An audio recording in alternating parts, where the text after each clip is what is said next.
Merci beaucoup à tous les auditeurs des radios, la radio d'ici et d'ailleurs. Bienvenue dans votre rendez-vous Le Sénégal dans l'histoire.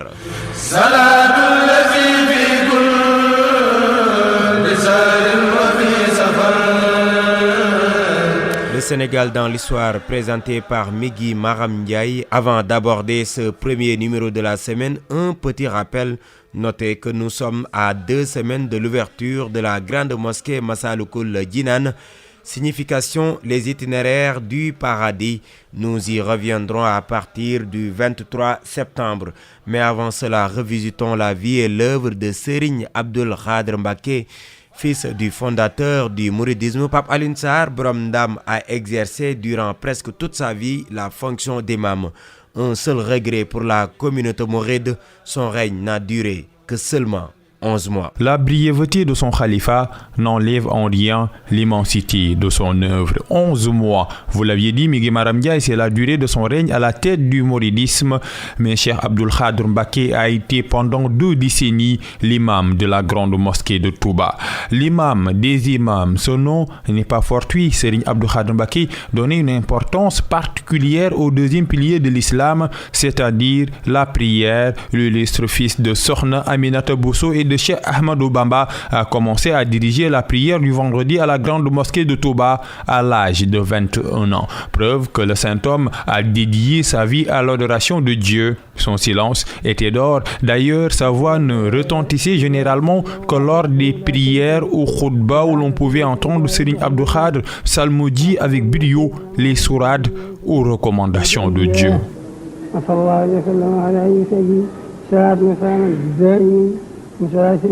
Discret, humble et effacé, son visage lumineux éclairait le chemin des fidèles. Serigne Abdoul Khadr Mbacké est venu au monde en 1914 à Darou Alim à Touba. Il se mit dès son plus jeune âge à l'apprentissage du Coran auprès de Serigne Abdourahmane Lo, mais aussi de Serigne Mbacké Bousso. Le guide religieux s'installe à Guédé avant de rejoindre la ville de Touba au moment où Serigne Fallou accède au khalifa. Serigne Abdoul Khadr Mbacké partage sa vie entre les champs et les daras, son seul refuge, les mosquées. L'imam rayonnait par son désintéressement absolu, mais aussi par son intégrité morale. Serigne Abdoul Khadr Mbacké était l'exemple typique d'un homme de Dieu. Il était tout le temps au service de l'islam. C'est le chemin qu'il a emprunté durant toute son existence. On le voyait souvent apparaître au grand public au moment de la prière. Ses pas étaient furtifs, le sourire toujours vissé aux lèvres. L'ami de tout le monde, était un homme de paix, de consensus et de dialogue. Il disparaît en 1990 à l'âge de 75 ans, comme son père, 2 hommes de Dieu qui avaient des ressemblances physiques mais aussi morales. Pape Alioune Sarr, merci pour ce portrait de Serigne Abdoul Khadr Mbacké. Nous allons d'ailleurs rester sur cet érudit avec Gora Ndaklo qui a tendu son micro à un connaisseur, Serigne Saliou Samb. Cheikh Abdoul Khadr, l'imam des imams, le 4e khalife général des Mourides, né au mois de Muharram à Darou Halimul Habir, a marqué ses empreintes dans l'histoire du mouridisme, nous dit Serigne Saliou Samb. Cheikh Abdoul Khadr doy na ci xamle ko Cheikh Ahmadou Bamba mooy waajuram doy na ci xamle ko. Sa mère Sokhna Aminata Bousso est la fille de Serigne Boussobé, un frère de Sokhna Diarra, la mère du Cheikh. Ainsi, de par sa mère, Serigne Abdoul Khadr aurait été le neveu du Cheikh s'il n'avait été son fils. De cette naissance, il a hérité d'une piété si profonde. 1333, Jalsasine, 1333, ci gàddaayu Sayyiduna Muhammad. Ainsi, dès sa naissance, le vénéré Djilani a commencé à incarner le bras vigoureux par lequel Borom Touba a fracassé tous les obstacles qui se dressent entre les créatures et leur salut.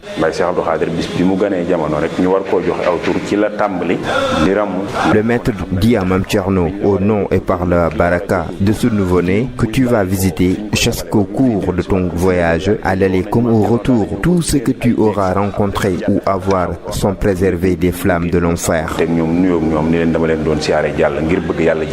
Très tôt, Serigne Abdoul Khadr a maîtrisé le Coran sous la férule de Serigne Dame Abdourahmane Lo. C'est Borom Touba qui lui a appris les premiers mots du Coran. C'est ensuite qu'il s'est rendu à Ndam, puis à Guédé pour étudier les sciences religieuses. Gorandaklo, merci. Merci également à tous les auditeurs des radios à Touba. Vous nous écoutez sur la 100.6. Migui Maram Ndiaye était devant ce micro pour la présentation de votre rendez-vous préféré, le Sénégal dans l'histoire, en compagnie de Serigne Saliou Dème qui a assuré la mise en onde. Rendez-vous demain pour un nouveau numéro, mais d'ici là, restez fidèles au programme des radios, la radio d'ici et d'ailleurs.